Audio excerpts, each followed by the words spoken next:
গোপাল ভাঁড়ের আজকের গল্প নবাবী মহাভারত। একবার মুর্শিদাবাদের নবাবের খেয়াল হলো হিন্দুদের মতো নবাবকে নিয়েও মহাভারত রচিত হোক।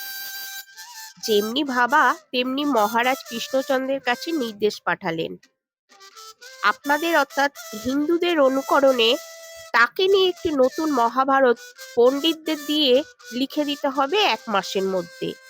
সেইরূপ পণ্ডিত অতি শীঘ্র নবাব দরবারে পাঠান। যিনি রচনা করবেন তাকে প্রচুর আশ্রফি পুরস্কার দেয়া হবে।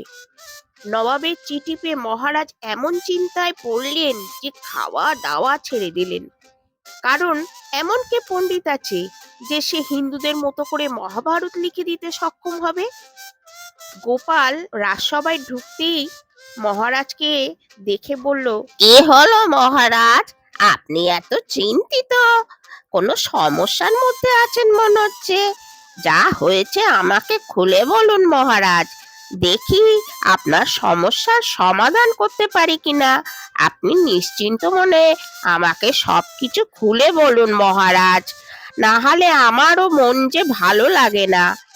গোপালের কথায় মহারাজ একটু ভরসা পেলেন। এই বিপদের সময় আর কিছু না হোক, গোপাল হয়তোবা একটু বুদ্ধি বাতলে দিতে সক্ষম হবে। তাই গোপালের কাছে অকপটে সমস্ত খুলে বললেন নবাবের খেয়ালের কথা। মহারাজের মুখে সমস্ত শুনে গোপাল বলল, এই সামান্য কথার জন্য এত ভাবনা চিন্তা না করে আমার ওপর ছেড়ে দিন। আমাকে পাঠাচ্ছেন বলে চিঠি পাঠিয়ে দিয়ে আপনি নিশ্চিন্ত মনে খান, দান, ঘুমান। যা করবার আমি করছি মহারাজ, আমার ওপর আপনি বিশ্বাস রাখতে পারেন। আমি কালই যাচ্ছি নবাবের দরবারে, আপনি কোনো চিন্তা করবেন না। গোপাল রাজসভা থেকে সেদিনের মতো ফিরে এলো। পরের দিন সকালে গোপালের বউ বলল, কি গো, তুমি কি আজ রাজসভায় যাবে না নাকি? অনেক তো বেলা হলো। তারপর গোপালের সাজগোজ দেখে বলল, কি গো, তুমি এই সাজে কোথায় যাচ্ছ?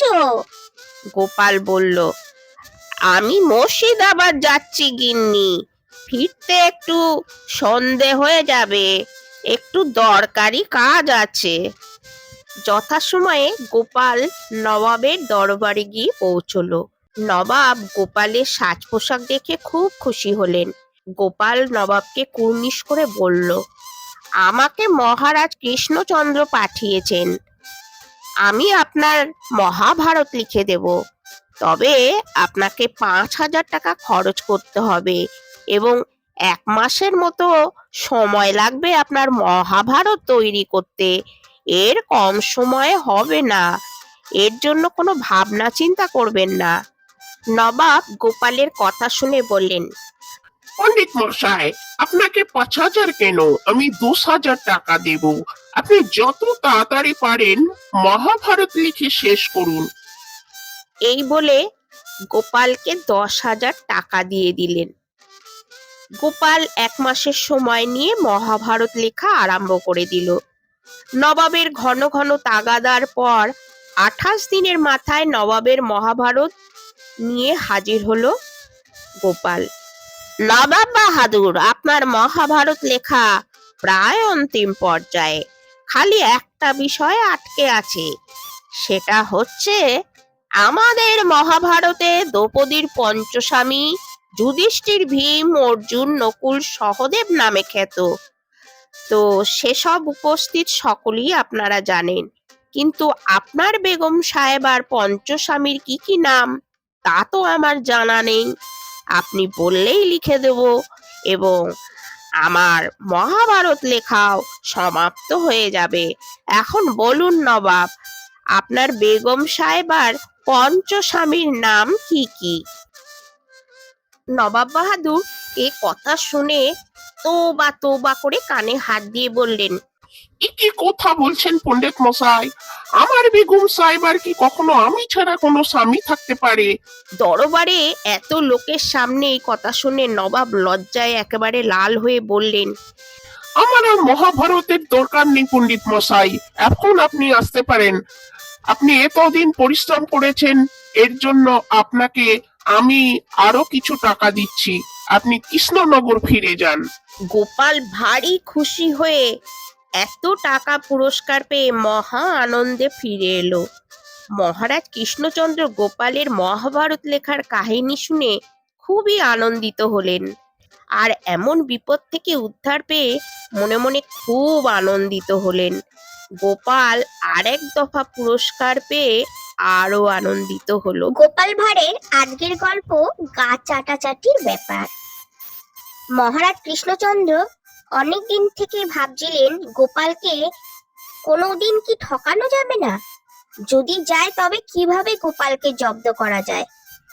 কিন্তু গোপাল যেরকম চালাক, তাকে সহজে জব্দ করা সম্ভব নয় কারোর পক্ষে। কথায় বলে ইচ্ছে থাকলেই উপায় হয়। শেষে একদিন মহারাজ ভাবতে ভাবতে গোপালকে জব্দ করার একটা উপায় বের করে ফেললেন মনের মতো। গোপালকে রাজসভায় ঢুকতে দেখি মহারাজ কৃষ্ণচন্দ্র বললেন, গোপাল, আজ তোমার আসতে একটু দেরি হয়েছে। যাই হোক, কাল রাতে আমি একটা অদ্ভুত স্বপ্ন দেখে উতলা আছি। গোপাল, শুনবে নাকি? যদি শুনতে চাও তো বলি। তোমার কাছে স্বপ্নটা বলতে না পেরে আমার পেট যেন ফেপে যাচ্ছে। গোপাল বললে, বলুন না মহারাজ, আপনি কি স্বপ্ন দেখেছেন বলুন। স্বপ্ন বৃত্তান্ত শোনা তো আমার সৌভাগ্যের ব্যাপার। তবে শোনো, স্বপ্নে কি দেখলুম জানো গোপাল? তুমি আর আমি এক অজানা জায়গায় বেড়াতে গেছি।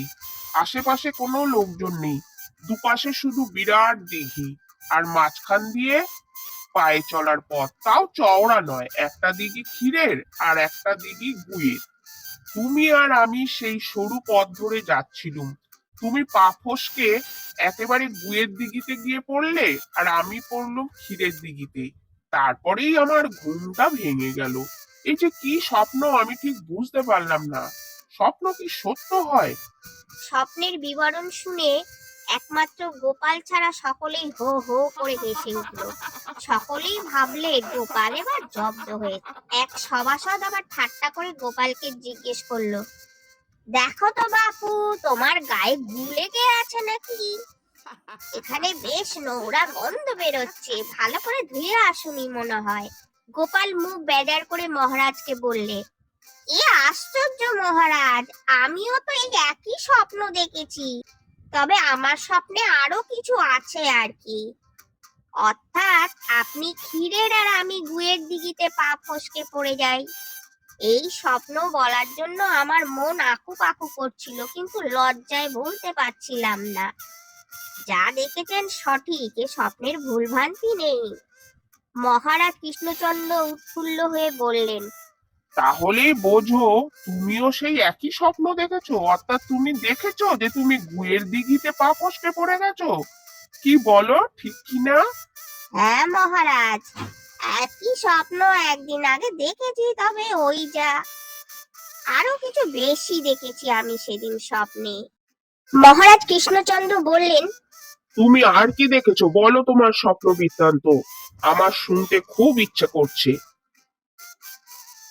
গোপাল বলল, যদি অনুমতি দেন তো স্বপ্নের বাদ বাকি অংশ প্রকাশ করতে পারি নির্ভয়ে। অনুমতি দিলাম, বলো তুমি তোমার স্বপ্নের বাকি অংশ। তাহলে বলছি শুনুন মহারাজ, গল্পের শেষ অংশ। আপনি ক্ষীরের থেকে কোনো রকমে পাড়ে উঠলেন খুব লজ্জিত হয়ে, আর আমিও উঠলুম। আমার গা, কি করা যায় ভাবতেও গা আমার ঘিন ঘিন করছে। আমাবস্যার রাত, মেঘ করেছে, সারা জায়গাটা ছিল ভীষণ অন্ধকার। আমাদের দুজনের গায়ে আঠালো পদার্থ লেগে রয়েছে, কাপড় জামা লেপটে গেছে। আপনি বললেন, গোপাল, এ অবস্থায় হাঁটা যাবে না, এসো আমরা পরস্পরের গা চাটলে গা পরিষ্কার হয়ে যাবে, এছাড়া কোনো উপায় নেই। আমি আপনার প্রস্তাবে রাজি হয়ে গেলুম। তারপরে আপনি আমার গা চাটতে লাগলেন, আর আমিও আপনার গা চাটতে লাগলুম। মানে সবটাই আর কি গা চাটাচাটির ব্যাপার আর কি, আর বেশি কিছু দেখিনি। শেষ পর্যন্ত মহারাজ কৃষ্ণচন্দ্রই গোপাল ভাঁড়ের কাছে ভীষণ ভাবে লজ্জিত হলেন। সভাসদরা গোমরা মুখে যে যার আসনে বসে রইল, মুখটি নিচু করে। কেউ কোনো কথা বলল না। মহারাজ কিন্তু এ কথাতে মোটেও রাগ করলেন না। একদিন গোপালের জ্বর হওয়ায় সেদিন রাজসভায় সে যেতে পারেনি। মহারাজ সভাসদদের নিয়ে আলাপ আলোচনা করতে করতে হঠাৎ বললেন, আমার সবার মধ্যে এমন কি কেউ আছে যে গোপালের ঘর থেকে কিছু চুরি করে আনতে পারে? যদি কেউ পারে তবে সে সামান্য জিনিস হলো আমি তাকে বিশেষভাবে পুরস্কৃত করব। তোমরা কেউ রাজি থাকলে বলো। মহারাজের পুরস্কারের লোভেও কেউ রাজি হলো না গোপালের ঘরে চুরি করতে, কারণ গোপাল বড় চতুর। তার চোখে ধুলো দেয়া সহজ নয়। ধরা পড়লে নাকালের শেষ থাকবে না। নাকানি চোবানি তো খেতেই হবে, আর সে তার প্রতিশোধ একদিন না একদিন নেবেই নেবে, এবং অশেষ দুর্গতির সীমা থাকবে না। গোপাল নামে একটি লোক পুরস্কারের লোভে সেদিন মধ্যরাতে গোপালের বাড়িতে শীত কেটে প্রবেশ করলো। গোপাল আগের থেকে রাজসভার কথা কোনো রকমে জানতে পেরেছিল, তাই সে লোভী লোকটাকে জব্দ করার জন্য তৈরি হয়ে রইল। গোপাল পূর্ব প্রস্তুতি মতো একটা মানুষের বিষ্ঠাপূর্ণ কলসির উপরে গোটা কত টাকা রেখে দিয়েছিল, এবং সেখানে নিজে একপাশে আত্মগোপন করে দাঁড়িয়ে রইল অন্ধকারে।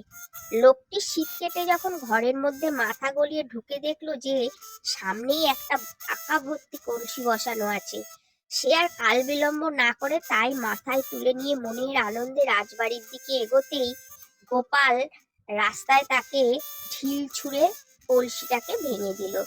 কলসি চুরমার হয়ে সঙ্গে সঙ্গে লোকটির সারা গা বিষ্ঠায় পূর্ণ হয়ে গেল। তখন ভোর প্রায় হয়ে এসেছে। গোপাল বেরিয়ে বলল, কি বাবা, চুরি করা হলো? মহারাজ পরে গোপালের মুখে এসব কথা শুনে বেশ আনন্দিত হলেন।